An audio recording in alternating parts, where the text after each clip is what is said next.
This is me. Yes, I'm the one on the back of a motorbike flying through the streets of Marrakesh with a driver who is only narrowly avoiding hitting other bikes, other people, business stalls, and potholes. You're probably wondering, how did I get here? I sure was.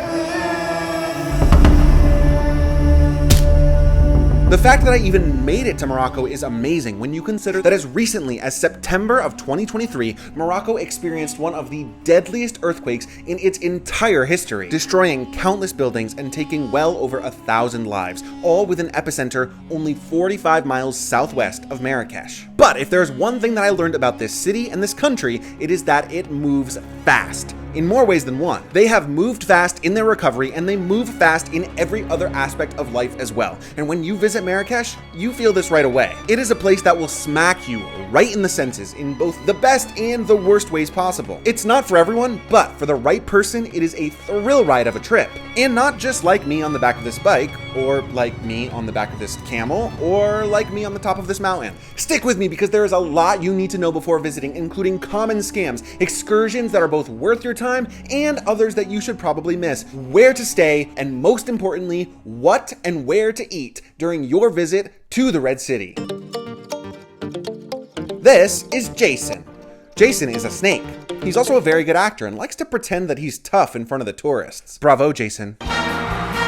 The Medina is Morocco's old town, and it is where you will find all the souks, which is the term for the market stalls where items are sold, such as leather or metal goods, souvenirs, clothing items, spices, or anything else. Jemaa El Fina is at the center of it all, the main market square right in the middle of the Medina. It's active all day, but it really comes alive at night, when you'll find snake charmers, monkey handlers, and food stalls all at their peak. Definitely plan to eat a meal here. All the food stalls are numbered and are mostly similar in the food that they're offering. Some of them, though, will have seafood, which I suggest that you avoid. Remember, Marrakesh is inland, so seafood is not its strength. I chose to eat at stall 33, mostly because there were a ton of people there and it seemed really high energy. I got the mixed meat skewers, and they were fine. Definitely not the best meal that I ate in Marrakesh, but for me, this suggestion is more about the experience than the food itself. While the people of stall 33 are amazing, it's important to remember that in the square and in the entire Medina, that the people are looking to sell to you at all times. For the most part, they just use standard sales tactics, albeit a little bit pushy. The one you really need to look out for when walking through the Medina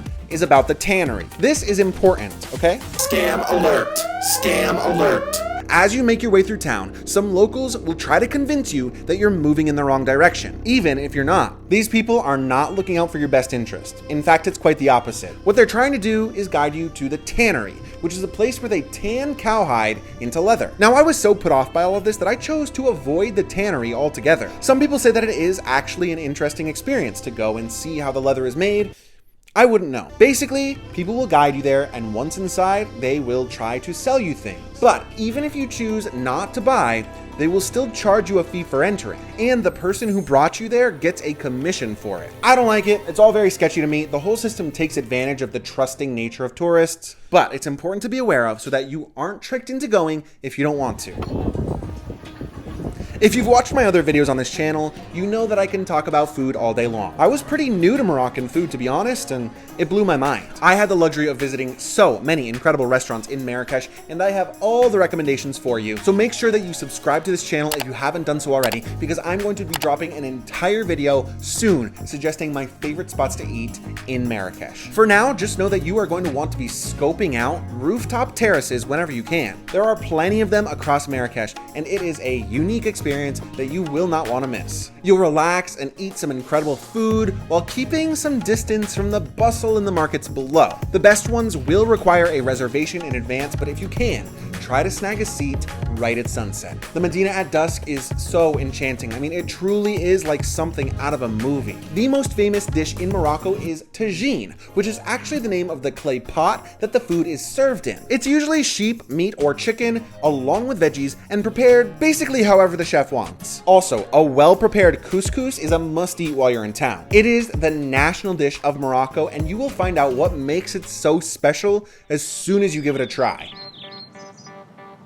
Full disclosure, this was actually my least favorite part of visiting Morocco. That said, the gardens and the palaces are two of the most famous tourist attractions, so I have to mention them here. The most famous is the Jardin Majorelle, which is just outside of the Medina in the new town area of Marrakesh. The Bahia Palace is the most famous of the palaces. It was the residence of the vizier and his family and was finally completed in 1900, and now it attracts tourists from all over the globe. Now, I'm not somebody who's bothered by crowds of other tourists if the attraction is good. My issue is that both of these, to me, feel sort of just like Instagram photo destinations, especially with Jardin Majorelle. You can barely walk around and enjoy the beauty of the space without accidentally just ending up in the background of somebody's photo. Literally, like I felt so awkward. I never knew where to stand. Similarly with Bahia Palace, it is so crowded and there are so many people taking pictures and there really isn't all that much to see. These are the top 2 attractions in Marrakesh on TripAdvisor, and a lot of people seem to really enjoy them. So if you are somebody who does love, gardens or flowers or architecture, definitely plan to give them a visit. They're definitely beautiful, and I do think that it might be worth visiting once, but I don't plan to go back. This is Jason. He's a camel. Yes, Jason is also the name of the snake. One of the best things to do in Marrakesh is to leave Marrakesh.